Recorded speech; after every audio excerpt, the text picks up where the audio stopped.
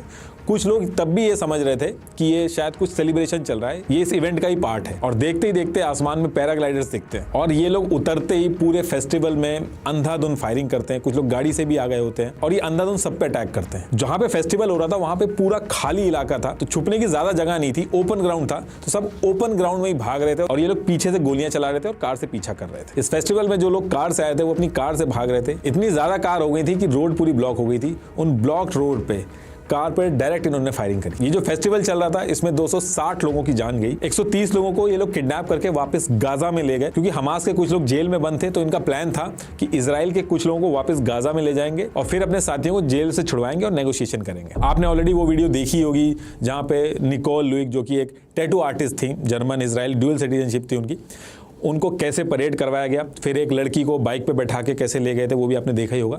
Event का जो organiser था उसको मार दिया गया, जो को ऑर्गेनाइजर था वो अभी भी गायब है। अब इसके बाद 8:34 पे इजराइल जो था वो हमास के अगेंस्ट में काउंटर अटैक स्टार्ट कर देता है और करीब 2 घंटे बाद 10:47 पे इजराइल की एयर फोर्सेस गाजा पे जो है वो अटैक शुरू कर देती हैं। करीब 1200 से ज्यादा मिसाइल जो है वो गाजा पे फेंकी जाती हैं। फिर थोड़ी देर बाद ही 11:35 पे इजराइल के पीएम जो थे वो ट्विटर पे पोस्ट कर देते हैं कि ये अब वॉर शुरू हो गई है। और इसके 1 घंटे बाद ही इजरायली फोर्सेस जिन जिन एरिया में हमास के जो आतंकवादी थे वो घुसे थे उनको निकाल के बाहर करती हैं। इसके 2 दिन बाद 9 अक्टूबर 2023 को लेबनान के बॉर्डर की तरफ से जो हिजबुल्लाह था उसने भी अटैक कर दिया था। 10 अक्टूबर को जो सीरिया का गोलान हाइट था वहां से भी स्ट्राइक हो गई थी। हर तरफ से अटैक शुरू हो चुके थे। 9 अक्टूबर को इजराइल ने गाजा स्ट्रिप को चारों तरफ से ब्लॉक करके गाजा का वाटर, इलेक्ट्रिसिटी, फूड सप्लाई सब कुछ ऑलरेडी रोक दिया था। इजराइल के एयर स्ट्राइक में 1000 से भी ज्यादा पैलेस्टीनी मारे गए। इसमें नॉर्मल सिविलियंस जो थे उनकी भी जान गई और 5000 से ज्यादा लोग घायल हुए। अभी तक टोटल इतनी कैजुअलिटी हुई है कि इसके बाद यूएस ने इजिप्ट से बात करके पैलेस्टीनियंस जो हैं उनके लिए रास्ता खोलने की बात की है और 2000 पैलेस्टीनियंस जो हैं वो गाजा छोड़ के बाहर निकल चुके हैं। इसके 3 दिन बाद यूएस ने अपना एयरक्राफ्ट इजराइल के सपोर्ट में भेज दिया और जिस दिन एयरक्राफ्ट आया था उसी सेम डे इजराइल ने सीरिया के जो एयरपोर्ट थे उनके ऊपर भी स्ट्राइक कर दी। तो हर तरफ से लड़ाई चल रही थी। इजराइल के एक्शन से लग रहा है कि वो इस बार गाजा को पूरी तरीके से कंट्रोल में ले लेगा और हमास को खत्म करेगा। अभी फिलहाल ये जो आप पूरा येलो एरिया देख रहे हो इसको खाली करा दिया गया है, लेकिन क्वेश्चन अभी भी है कि हमास ने ऐसा किया क्यों? उसको पता था कि इजराइल वापस अटैक करेगा और हमास ने 5000 मिसाइलें अरेंज कहां से की? इतनी लंबी प्लानिंग करी हमास ने और किसी को पता तक नहीं चला। ईरान का क्या रोल है? बहुत सारी थ्योरियां हैं जिसमें से एक थ्योरी मैं आपके सामने रखता हूं। देखिए ये ब्लू वाला जो है एक स्टैंडर्ड रूट है ट्रेड का। ये रूट यूएस के लिए बहुत इंपॉर्टेंट है क्योंकि इस रूट से ट्रेड होता है और पैसा बनता है। इधर इंडो पैसिफिक से यूरोप जाना हो तो कंट्रीज इसी रूट का यूज करती है और इसमें यूएस का फायदा होता है। और इसके काउंटर में रशिया ने इससे काफी छोटा रूट डेवलप कर दिया है जो इंडिया से स्टार्ट होकर ईरान से होते हुए यूरोप पहुंचता है, जिसको एनएसटीसी कहते हैं। अभी जो एनएसटीसी वाला रूट है ये छोटा भी है और इसमें पैसा भी कम लगेगा, टाइम भी कम लगेगा, तो इसकी रेलेवेंस ज्यादा है। और जो स्टैंडर्ड रूट था वो धीरे धीरे इररेलेवेंट होगा, इसकी ज्यादा इंपॉर्टेंस बढ़ेगी। ये जो रेड वाला जो है ये एनएसटीसी रूट है, इससे यूएस का पूरा गेम खराब होगा। तो यूएस ने इसके काउंटर में आईएमईसी इंट्रोड्यूस किया। ये भी इंडिया से ही शुरू होगा, सऊदी अरेबिया से होते हुए, इजराइल से होते हुए यूरोप पहुंचेगा। G20 में जब इसकी बात आगे बढ़ी तो ईरान ने इस चीज से परेशान होकर कई सारे स्टेटमेंट भी दिए थे कि मिडिल ईस्ट में ये जो रूट है ये सक्सेसफुल नहीं होगा, वहां ऑलरेडी बहुत ज्यादा टेंशन है। इस तरीके के स्टेटमेंट दिए थे। एक्चुअली सऊदी अरेबिया जो है वो इजराइल को रिकॉग्नाइज नहीं करता है, तो कई लोगों ने कहा कि ये सक्सेसफुल ही नहीं हो पाया। देखिए इजिप्ट ने इजराइल को रिकॉग्नाइज किया, जॉर्डन ने इजराइल को रिकॉग्नाइज किया, ये पूरा ग्रीन जो है इतनी कंट्रीज ने इजराइल को रिकॉग्नाइज किया। किसी कंट्री को रिकॉग्नाइज ना करने का मतलब होता है कि आप उस कंट्री से ट्रेड नहीं कर सकते, आपके जो सिटीजन हैं, जो आपके लोग हैं वो उस कंट्री जा नहीं सकते, क्योंकि रिकॉग्नाइज ना करने की वजह से जो पूरी कंट्री है उसकी एग्जिस्टेंस ही खत्म हो जाती है। अब अगर यूएस जो है वो सऊदी और इजराइल के बीच के रिलेशन सही नहीं करेगा तो ये जो पूरा रूट है ये फेल हो जाएगा। इसलिए इस टाइम पे यूएस जो है वो सऊदी के साथ नॉर्मलाइजेशन की एक डील कर रहा है। सऊदी ने डिफेंस वगैरह जो मांगा है यूएस ने सबके लिए हाँ करी है क्योंकि उसकी नीड है, और इधर से यूएस ने डिमांड करी है कि वो बस इजराइल को रिकॉग्नाइज कर ले। और हाल फिलहाल में इजराइल और सऊदी अरेबिया ने ये इंडिकेशन भी दिए, उनके स्टेटमेंट आप देखोगे तो इंडिकेशन भी दिए हैं, उससे लग रहा था कि सऊदी अरेबिया जो है वो इजराइल को रिकॉग्नाइज करने वाला है। और वैसे भी सऊदी अरेबिया से अगर रूट जाएगा, ट्रेड रूट जाएगा, तो सऊदी अरेबिया का भी फायदा होगा, इसलिए वो एग्री होता हुआ भी दिख रहा था। लेकिन आप कोइंसिडेंस देखिए कि G20 में सब बात आगे बढ़ती है और इधर अटैक हो जाता है। अब इस अटैक से दिक्कत ये हो गई है, अब जो इजराइल है वो रिटेलिएट करेगा और गाजा में अटैक करेगा, जिससे आम पैलेस्टीनी जो है उसकी भी जान जाएगी। अरब वर्ल्ड की जो जनता है वो इस चीज को बिल्कुल फेवर नहीं करेगी, अपने लीडर्स पे प्रेशर बनाती है। टर्की की जो जनता है वो तो अपने लीडर से ये तक कह रही कि आप अपने सोल्जर्स क्यों नहीं भेज रहे हो इजराइल के खिलाफ। तो ऐसे टाइम पे अगर सऊदी अरेबिया इजराइल को रिकॉग्नाइज करने की बात करेगा तो अरब वर्ल्ड में जो उसकी रेपुटेशन है वो कम हो जाएगी। दूसरी चीज, ईरान जो है वो अरब वर्ल्ड जो है, जो मिडिल ईस्ट का, उसका लीडर भी बनना चाहता है। तो इस अटैक की वजह से हुआ यह है कि सऊदी अरेबिया का इजराइल को रिकॉग्नाइज करना फिलहाल के लिए तो डिले हो गया है। मतलब भले ही होगा आगे कि नहीं होगा ये तो पता नहीं, लेकिन फिलहाल के लिए तो डिले हो गया है।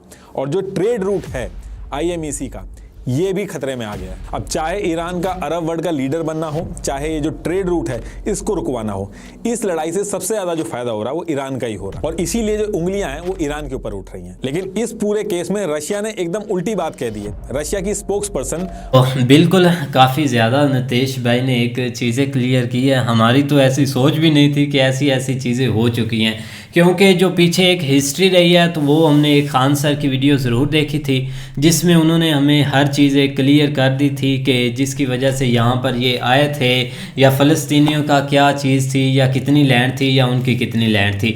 लेकिन सर ने जो एक करंट सिचुएशन चल रही है ना, इसको लेकर चीज़ें बताई हैं कि किस वजह से एक जो वेस्ट बैंक है उधर है, या इधर एक गाज़ा वाली साइड है ये है, या हमास किस लिए एक्टिव है, ये चीज़ें काफ़ी ज़्यादा उन्होंने क्लियर की है। क्योंकि क्योंकि यहाँ पर अगर देखा जाए ना तो एक क्रिएशन चलो ठीक है, वो एक हमास जो है ना एक इज़राइल की है, लेकिन उसके बाद एक जब वो चीज़ें बदलती गई हैं ना, आगे लीडर बदलते गए हैं, उस वक्त ये चीज़ें ख़राब होती गई हैं। आप देखें कि दो वो पार्टियाँ बन गई हैं, पहले उनका आपस में वो बहुत ज़्यादा लड़ते रहे हैं। इधर जो एक जो फतेह पार्टी है, जो इधर हमास वाले हैं, मतलब यही ज़्यादा आपस में लड़ते रहे। लेकिन आगे का जो चीज़ें हो रही हैं ना, वो अब हमास कर रही है, वो चीज़ें बहुत ज़्यादा भाई एक ख़तरनाक हो रही हैं, जिसकी वजह से अब बहुत ज़्यादा नुकसान भी हो रहा है और चीज़ें ख़राब होती जा रही हैं। नहीं, आप देखो ना, इधर एक दो ही मुद्दे हैं। एक आप हमास पर आ जाएं, फ़लस्तीन पर आ जाएं, तो उनका यही मुद्दा है कि हमने इनको निकालना है इधर से, और इसराइल का यही है कि हमने इनका सफाया करना है। मेन चीज़ है दो इनकी यही है, और इन पर कभी भी नहीं इधर शांति हुई। आप बोलते हैं ना कि ये चीज़ें आप उठी हैं, यार ऐसा नहीं होना चाहिए, एक हर बंदे को अभी लग रहा है, लेकिन कोई ऐसा दिन नहीं गुजरता जहां पर एक झगड़ा ना हो, लड़ाई ना हो, और इनकी एक मतलब कि आपस में ये गुत्थम गुत्था ना हो। तो ये चीजें इनकी हर एक दिन चलती रहती है। इसमें जो मेन रीजन है ना, वो एक रिलीजन है।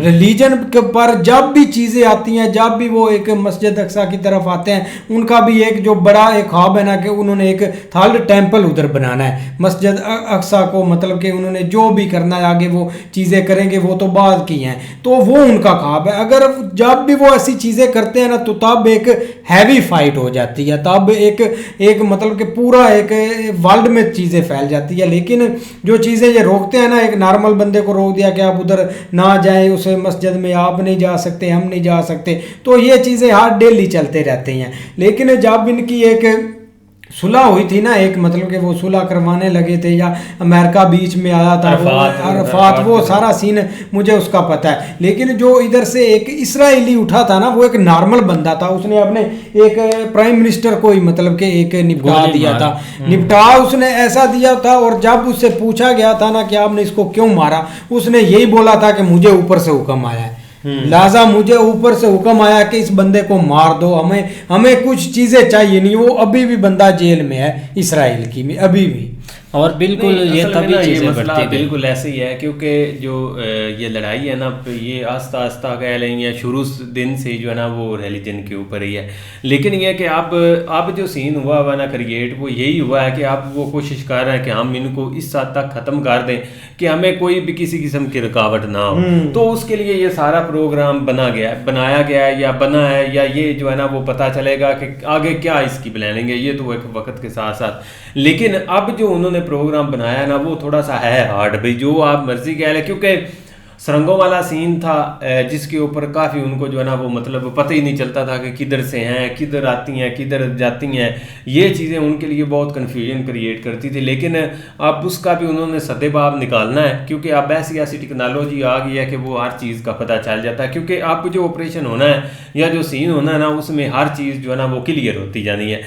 अब हमास वाले क्या कर रहे हैं, उनकी यही कोशिश है कि हम सिविलियंस को लेकर ना इधर ही बैठे रहें, ताकि सिविलियंस वाला ये सीन खाली ना हो। जैसे ही उनको पता चलना है ना कि ये एरिया खाली हो गया है, तो वहाँ से उनकी वो सारी जो सरंगें या वो सारा चीज़ें जो है ना वो वहाँ से उन्होंने पकड़नी है, वहाँ से फिर इनको जो है ना वो सारा उन्होंने टारगेट करना और इनका खात्मा करना है।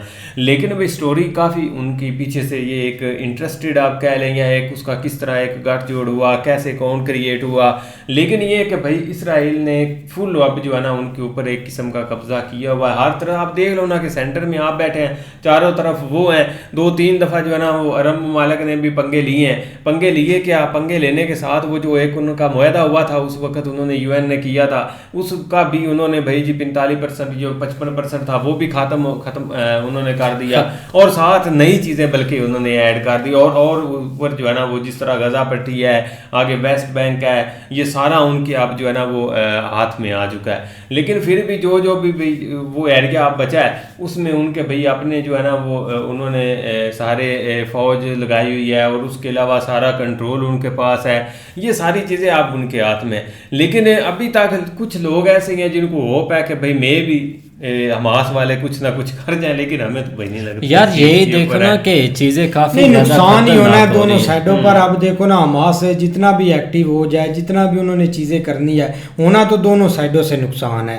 अब ये नहीं बोल सकते कि उनके पास चीज़ें हैं नहीं। अब जो बंदे इतने दिन से सुरंगों में बैठे हुए हैं, कुछ ना कुछ तो उनके पास भी टेक्नोलॉजी है, तो टिके हुए हैं ना। अगर ना कुछ चीज़ें होती तो एक कब से एक निपट जाते। लेकिन जो बात एक घूमती है ना मेरे माइंड में, वो होती है कतर की, कि आप एक मतलब कि एक सुलह पर आ जाएं। तालिबान और अमेरिका की, कतर बीच में पड़ा। अभी सऊदीया ईरान की, कतर बीच में पड़ा, उन्होंने चाइना को बीच में डाला। लेकिन अगर अमेरिका वाकई एक इसराइल के हक में है, तो एक वो ये चीज़ें क्यों नहीं करता? क्योंकि मेन तो बैठा हुआ तो एक कतर में ही है ना उनका, हमास का बड़ा, जिसने एक ओपनली मतलब कि वो ओपनली क्या, वो है ओपनली, उसने एक ईरान के साथ मुलाकात भी की है, मीटिंग भी उनकी 2-3 घंटे हुई है।